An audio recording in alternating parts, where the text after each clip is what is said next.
भगवत कृपा जागृत आहे। आपण सर्वजण मिळून भगवंताला आणि बाबाला एकट्याने प्रणाम करूया। भगवान बाबा हनुमान जी को प्रणाम। महान ज्ञानी बाबा जुदेव जी को प्रणाम।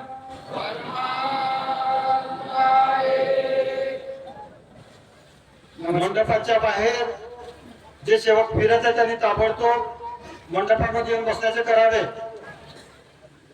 भगवत प्राप्ती करता निष्काम कर्मयोग साधना करता परमपूजा परमात्मा एक सेवक मंडळ वर्धमान नगर नागपूरच्या वतीने बाबांच्या आदेशाप्रमाणे आज नवेगाव पांडव या गावी 3 नवे हवन कार्य पार पडलेले आहे आणि त्या निमित्ताने ही चर्चा बैठक इथं सुरू झालेली आहे। या चर्चा बैठकीमध्ये सृष्टीचे विधाता स्वयं भगवान बाबा हनुमानजी उपस्थित आहेत। भगवंताला माझा प्रणाम। तसेच दुःखी कष्टी लोकांचे कैवारी मानव धर्माचे प्रणेते महान त्यागी बाबा जुमदेवजी उपस्थित आहेत। बाबांना माझा प्रणाम। तसेच बाबाच्या खांद्याला खांदा लावून मानव धर्माचा प्रचार प्रसार करणारे आपल्या लाडके आई वाराणसी उपस्थित आहेत। आईला माझा प्रणाम। तसेच आजच्या या चर्चा सत्राचे अध्यक्ष आमचे मित्र जगदीशजी कुमारे मार्गदर्शक कळोली यांना माझा नमस्कार। तसेच आजच्या या चर्चा सत्राचे आयोजक आणि या परिवारातील मार्गदर्शक आमचे मित्र गिरधरजी लाजेवार साहेब यांना माझा नमस्कार। तसेच मंचावर बसलेले दुर्गापूर परिसरातील मार्गदर्शक गिरीपुंज भाऊ यांना माझा नमस्कार। तसेच ब्रह्मपूर परिसरातील मार्गदर्शक नागपूर साहेब यांना माझा नमस्कार।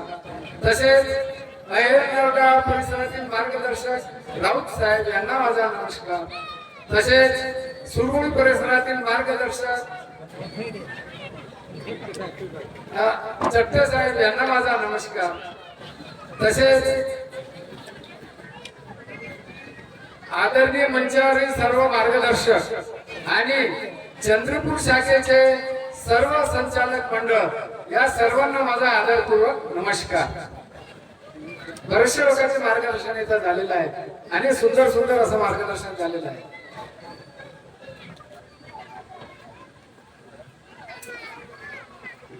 सूर्य उगवला नसता तर आपल्याला प्रकाश दिसला असता का? नाही। नदी नाले ओढे हे भरभरून वाहले नसते तर समुद्राला भरती आली असती का? नाही। तसंच मानपैकी बाबा जुमदेवजी पृथ्वी तलावर जन्माला आले नसते तर आपल्याला मानव धर्म मिळाला असता का? नाही मिळाला असता। आपण या मानव धर्माशी का जुळलो? इथं जेवढे परिवार बसलेले आहेत त्या सर्व परिवारामध्ये काही ना काहीतरी दुःख होतं म्हणून आपण या मानव धर्माशी जुळलो। बाबा मानते की बाबा जुमदेवजींनी या पृथ्वी तलावर ही दैवी शक्तीला आणलं आणि त्या दैवी शक्तीचा प्रचार प्रसार परमात्मा एक मानव धर्माच्या नावाने केला। आता बाबांना मानव धर्माचा उगम का करावा लागला? उगम का करावा लागला की आपण मानव आहोत। ही मानव धर्माची व्याख्या आहे। मानवाने मानवाला माणुसकीची वागणूक दिली। ज्यावेळेस बाबा पचपणीला गेले आणि 7व्या पर्वतावर चढताना आपल्या शोकासोबत गेले होते, 10-12 शोकांना घेऊन ते गेले होते। त्यावेळेस बाबा जर चालत जायचे तसं त्यांना एक दृश्य दिसत होतं। काय दृश्य दिसत होतं? एक बाई आपल्या 4 मुलांना घेऊन रडत होती। बाबा म्हणायचे रंभाळ त्यांचे जे सेवक होते गंगारामजी रंभाळ त्यांना विचारायला काय मार्ग आहे? गंगारामजी रंभाळ त्यांच्याकडे जात होते आणि विचारत होते काय झालं? तर त्या बाई म्हणाली त्यांना की माझ्या मुलांना खूप ताप आहे आणि मला कोणी सहकार्य करत नाहीये। तेव्हा ते बाबाकडे आल्याने बाबांना ती कथा सांगितली. त्यावेळेस बाबा म्हणाले जा तुम्ही आणि त्या पोरांना 2-2 चापटा मारा त्यांच्या गालावर. त्याप्रमाणे गंगाराम रंबार त्यांच्याकडे त्या मुलांकडे गेले. 2-2 चापटा मारला तर क्षणात ताप त्यांचा उतरला. मग समोर जसे गेले त्यांना दृश्य असं दिसलं की गर्दीत जे घाबरून उद्भरून जे मरण पावलेले शव आहेत रस्त्याच्या कडेला टाकले. त्यावेळेस बाबांनी त्यांच्या अंगावर फूट टाकून ती दैवी शक्ती जी असते आत्मा त्यांचं ते स्वर्गात. आणि बाबांना असं कळलं की एवढी मोठी शिवरात्रीची जत्रा भरते, एवढे लोक इथे येतात, पण इथं माणुसकीचं दर्शन दिसत नाही. माणुसकीचं दर्शन दिसत नाही. म्हणून बाबांनी चौऱ्यागडावर गेल्यानंतर तिथं चर्चा बैठक घेतली बाबांनी. आणि या चर्चा बैठकीमध्ये असं ठरवलं की आपण परमात्मा एक मार्ग आपला जो आहे त्याला आपण मानव धर्माची जोड दिली पाहिजे. आणि आपण आपल्या सेवकांना सांगितलं पाहिजे, आपण या जगातील लोकांना सांगितलं पाहिजे की बाबारे मानवाने मानवाला माणुसकीची वागणूक द्या, तरच आपण खऱ्या अर्थाने मानव जन्माला आल्याचा सार्थक होईल. हे म्हणून बाबांनी मानव धर्म स्थापन केला. बाबांनी दैवी शक्ती प्राप्त केली. कोणाच्या माध्यमातून प्राप्त केली? आता इथे माझ्या आया बाया शेवटीताई बसलेल्या आहेत. जिच्या हाती पाळण्याची दोरी ती जगाला उद्धारली. आणि खरोखरच ही माझी माऊली आहे, ती खरोखरच जगाला उद्धारणारी आहे. ती सती सावित्रीपेक्षा कमी नाही आहे. अशा जगा स्त्रीमुळं जिला भूतभारा होती, जी आपल्याच घरातून मांस लोचून खात होती, अशी वंजारी समाजाची शांताबाई नावाची बाई एक दिवस बाबाकडे आली. आणि तिथं तिचा तो प्रकार सुरू झाला. बाबा प्रार्थनिधी आठवून आपल्या आसनावर बसलेले होते. बाबाने तिच्यावर फूट टाकली, तीर्थ बनवून दिलं. आणि ती बाई थोडी थोडी चांगली झाली आणि रस्त्याला लागली. परंतु अगदी रस्त्यातच ती परत आहे. परत आल्यानंतर परत फूट टाकली, परत पण असा हा प्रकार दिवसभर चालला. तेव्हा बाबांना प्रश्न पडला. काय प्रश्न पडला? की ही कल्पना रूपाची शक्ती आहे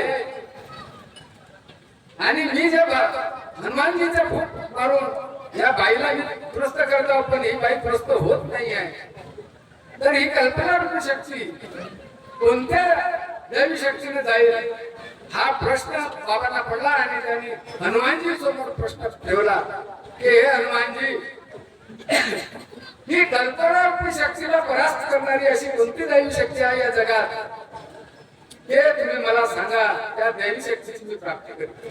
त्यावेळेस आपले महानपैकी बाबा जिंदगीचे गुरु हनुमानजी झाले. आणि त्या एका परमेश्वराकडे बोट दाखवून म्हटलं की जो जगाचा त्राता आहे, जो जगाचा पालनहार आहे, तो असा एकमेव एक परमात्मा आहे. त्याची तू आराधना कर, त्याला तू प्राप्त कर. तेव्हाच ही कल्पनारी रूपी शक्तीला मात करता. तेव्हा बाबांनी ठरवलं. तेव्हा 5 हवन केले बाबांनी. आणि शेवटच्या हवनात बाबा देवभान विसरले. बाबांचा धड भगवंताचा सर आणि भगवंताचा सर तर बाबाचा धड, असे एक रूप बाबा आणि भगवान झाले. एक रूप बाबा आणि भगवान झाले.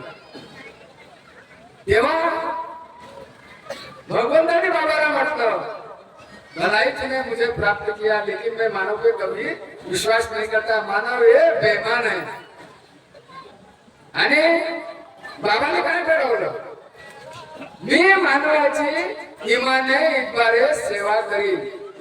तेव्हा घरच्या लोकांनी भगवंताला विनंती केली की बाबांना आपण बृहस्पतीत आणा.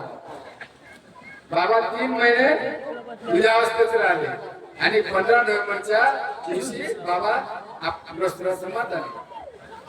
तर असे हे बाबांनी एका परमेश्वराची प्राप्ती केली, ही दैवी शक्ती प्राप्त केली. ही दैवी शक्ती कशी कार्य करते, आपल्या कुटुंबामध्ये कशी कार्य करते, तर बाबांनी सेवकांनी सांगितलं आता मार्गदर्शनामध्ये की बाबांनी आपल्याला सत्य मर्यादाची भीक मागितली.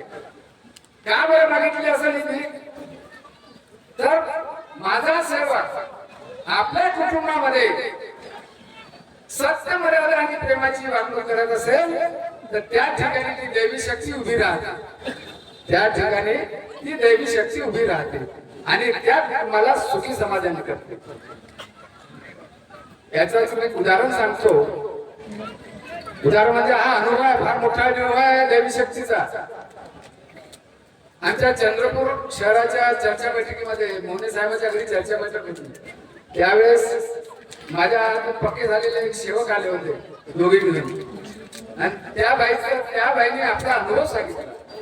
त्या बाईने काय सांगितलं, ती बाई 2 महिन्याची प्रेग्नन्सी होती आणि ती ज्यावेळेस सोनोग्राफी करायला गेली, सोनोग्राफी काढली, त्यावेळेस डॉक्टरने सांगितलं, काय सांगितलं की बाई तुझ्या गर्भात एक बाळ आहे, पण दुसरं बाळ त्या गर्भाला लागून असलेल्या सरळ नळीमध्ये आहे, म्हणजे तिथे 2 बाळ आहे, तर तुला ऑपरेशन करावं लागतं. ऑपरेशन कर, कोणालाही वाटत ना ऑपरेशन म्हणजे भीतीच. त्या बाईने सांगितलं ठीक आहे काय. तिनं मला फोन केला, काकाची अशी परिस्थिती आहे, मी काय करू. मी तिला एक सांगितलं, बाई तुझ्या हातून काही चुकी झाली असेल तर ती आठव आणि त्याची क्षमा माग आणि भगवंतासमोर प्रश्न घे दे की बाबा भगवंता मला ऑपरेशन करायचं नाही, तुला या माझ्या पोटात असलेल्या बाळांचं संरक्षण करायचं आहे, नाही माझं ऑपरेशन न करता हे विरजन झालं पाहिजे. तिला 7 दिवसाचे कार्य घेतले आणि त्या 7 दिवसाच्या कार्यामध्ये ते सर्व निपटून गेले. आता बायांना माहित असतं, ती परत सोनोग्राफी करायला गेली. आता सोनोग्राफी केल्यानंतर त्या डॉक्टरला प्रश्न पडला, या बाईच्या पोटामध्ये 2 बाळ होते ना, हे बाळ कुठं गेले, हे दिसत नाही या सोनोग्राफीमध्ये.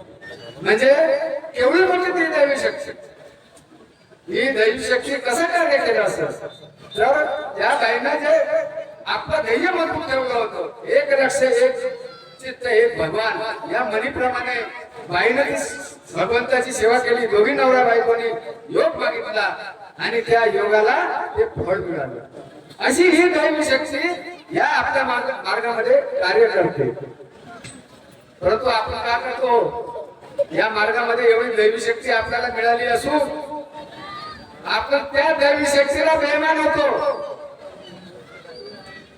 काय करू, काम झालं माझं, काय करू तुझं, असे बरेच किस्से आहेत आपल्या या मार्गामध्ये. परंतु आपण या मार्गामध्ये असताना बाबांनी आपल्याला सांगितलं आहे प्रपंच साधून परमार्थ करणे. आता मार्गदर्शकांनी सांगितलं, आता आपला जीवनभर प्रपंच साधायचा आहे, मरेपर्यंत प्रपंच करायचा आहे, पण आपण परमार्थ कधी साधणार, परमार्थ कधी साधतो आपण, कमीत कमी महिन्यातून 5 दिवस तरी परमार्थ साधा. आपल्या शहरातल्या गावातल्या खेडोपाड्यातल्या ज्या चर्चा बैठकी होतात त्या चर्चा बैठकीमध्ये तुम्ही जा, तिथं कोण जे काही अनुभव आपल्याला मिळतात, कोणाचा अनुभव कसा असतो, त्या अनुभवातून आपल्याला काही मिळतं का, आपल्या प्रपंचासाठी काही मिळतो का, हे तुम्ही तिथून घेऊन या. अशा या नव्या अंगाच्या चर्चा बैठकीमध्ये आपण इथं हा महासागर बनलेला आहे. या महासागरामध्ये काही कोणाचे अनुभव असतात, ते कसे अनुभव असतात, त्या अनुभवातून आपली चूक आपल्याला लक्षात येते का, हे तुम्ही त्या मार्गातून सांगा आणि आपल्या या प्रपंच साधून परमार्थ करा, कारण की याच्यामधूनच आपल्याला परमार्थ साधता येते. दुसरी गोष्ट, बाबांनी आपल्याला स्वायत्ता मिळवून दिली आहे. बाबांनी आपल्याला स्वायत्ता मिळवून दिली आहे. ती स्वायत्ता कशी मिळवून दिली आहे, देश स्वतंत्र झाला होता, पण या देशातला मानव हा स्वतंत्र झाला नव्हता, कारण तो प्रस्थापितांचा गुलाम होता. पंड्या पुजाराचा गुलाम होता, तांत्रिक मांत्रिकाचा गुलाम होता. पण बाबांनी या बाबांच्या या मार्गाला जोडल्यानंतर बाबांनी तत्व शब्द नियम दिले आपल्याला. त्या तत्व शब्दाच्या नियमाने आपण आपल्या कुटुंबातला दुःख दूर केला. आज जिथं हवन घडलं, ज्या 3 ठिकाणी हवन घडलं, त्या 3 ठिकाणी कोणी पंडा पुजारी आला होता का? नाही आला होता. पंडा पुजारी आज नाही आला होता. त्या तिथल्या घर मालकाने स्वतः आपल्या हाताने ते हवन घडवलेलं आहे. हो, घडवलेलं आहे ना. मग आपल्याला पंडा पुजारीची आवश्यकता नाही, किंवा आपल्या घरात कोणती बाहेरची बाधा जर आली तर आपल्याला तांत्रिक मांत्रिकाची आवश्यकता नाही. आपण तीर्थ करून आपल्या घराचं दुःख दूर करू शकतो. असं तुम्हाला एक उदाहरण सांगतो. माझ्या कुटुंबातलं मी सांगितलेलं आहे बऱ्याचशा ठिकाणी. एक दिवस मुलं राहत असताना माझी पत्नी आपल्या बेडरूम मध्ये झोपली होती पलंगावर. आता पहा दैवी शक्ती कशी कार्यरत करते. माझी पत्नी झोपली होती. झोप झाल्यानंतर ती उठली आणि अंतिम पांघरून झाडायला लागली. आता ती उशीवर घेऊन अशी झाडायला लागली. तर त्या उशीच्या खाली हा लंबा साप होता आणि गुलाडी मारून होता त्या उशीच्या खाली. आता तो साप कसा कुठं गेला असेल, कधी गेला असेल तिला माहिती. ती घाबरली नाही. तिचं ध्येय मजबूत होतं. तिनं मला फोन केला. मी शेतात गेलो होतो. काळजी म्हणते आपल्या घरी असं असं या ठिकाणी साप आहे, मी काय करू म्हणतो. मी म्हटलं घाबरू नको, समोरच्या पोरगा आहे म्हटलं त्याला बोलव, त्या सापाला बाहेर काढ आणि मारून टाकू. तर तिनं तर त्या बाईनं आमच्या पत्नीनं त्याला बोलावलं. तो साप मारला, पण सापाची हालचाल झाली नाही. सापाची सुद्धा हालचाल झाली नाही. म्हणजे याचा अर्थ काय की जिथं ती दैवी शक्ती कार्य करते, ज्या घरात ती दैवी शक्ती कार्य करते, त्या घरात बाहेरची बाधा किंवा सरसटणारे प्राणी जरी आले तर त्यांची कोणतीही शक्ती तिथं चालू शकत नाही. हे याच्यावरून सिद्ध होते. म्हणून आजच्या प्रसंगात वेळ भरपूर झालेला आहे आणि माझ्या बोलण्या चालण्यात काही चुका झाल्या असतील. बोलायचं भरपूर होतं, उदाहरणं भरपूर आहे, पण वेळाचाही अभाव आहे. त्यामुळं मी माझे 2 शब्द इथं समाप्त करतो. सर्वांना माझा नमस्कार.